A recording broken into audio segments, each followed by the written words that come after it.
Welcome to Inside Sim Racing. I'm Billy Strange, and in this edition of Test Drive, we will be checking out the career mode in the new Porsche expansion for Forza Motorsport 6. I will be driving the 356A Speedster at Prague Short. I'm currently using a GT Omega ART chassis, TX base, 599 Evo rim by Thrustmaster, Ricmotech GT1 Pro pedals, and a TH8A shifter by Thrustmaster as well, with a short shift kit installed from Ricmotech. We roll up to the line here. This is a one-make race. I didn't make any changes to the car. This is straight out of the box. No wheel spin off the line, not enough horsepower, and all the weight's in the back end.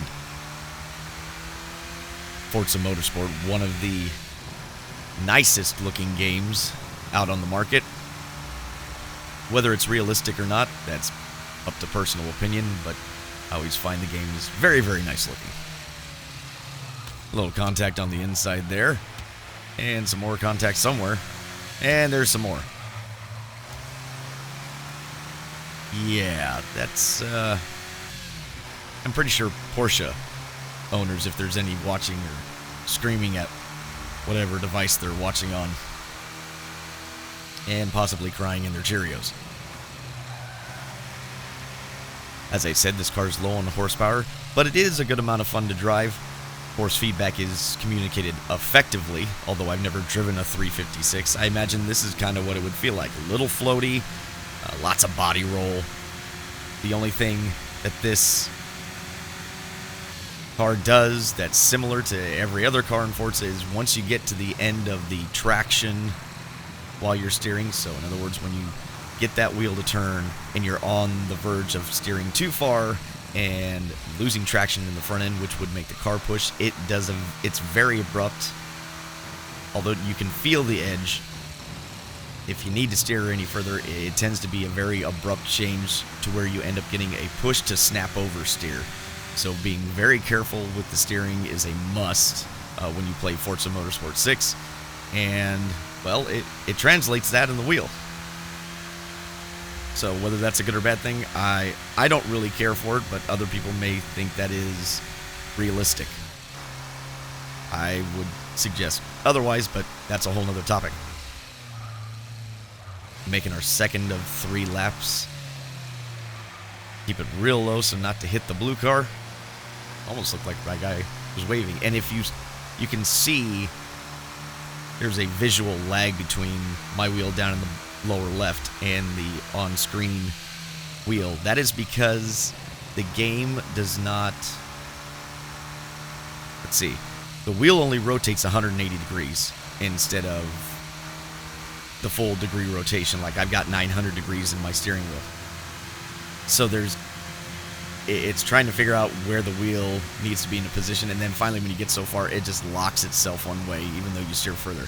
It would have been nice if someday they allow you to get rid of the hands, or make it so where you can do a full 900 degrees of rotation so your wheel can match your wheel.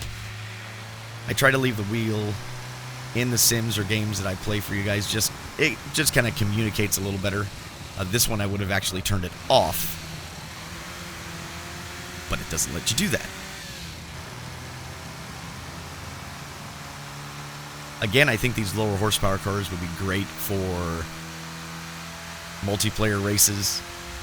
Puts an emphasis on car control and the ability to roll the turn well, accelerate out of the corner without getting a bunch of wheel spin, getting the car sideways, being too aggressive. So we're entering our last lap here. I'm in 4th. Once again, podium's what you need to progress to the next one. So this being the first race in the 2-race series, I need a 3rd. And the AI is on expert.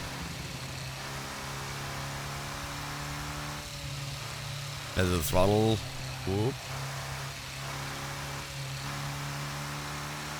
See, that's the same guy looks like we had a little bit of contact with earlier. Just trying to squish the pea shooter exhaust on him, that's all.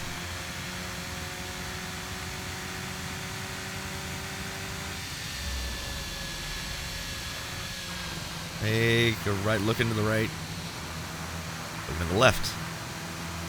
This is where I gain time, and we got a twofer. Actually, I didn't think I was going to make that clean. I thought I could possibly end up running into that guy.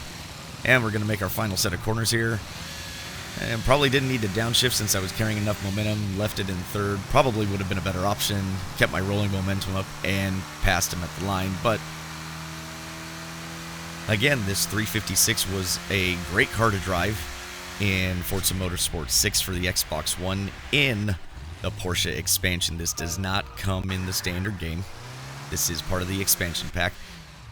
And I look forward to trying out possibly another career race. So as always, thanks for making it to the end of the video. If you did enjoy the video, please click that like button. Subscribe if you're not a subscriber already to the channel. And if you have a suggestion for our test drive series, please leave a comment down below. I'm going to sign out here so you guys can watch a little bit of the replay, and I will talk to you guys in the next test drive video. Take care.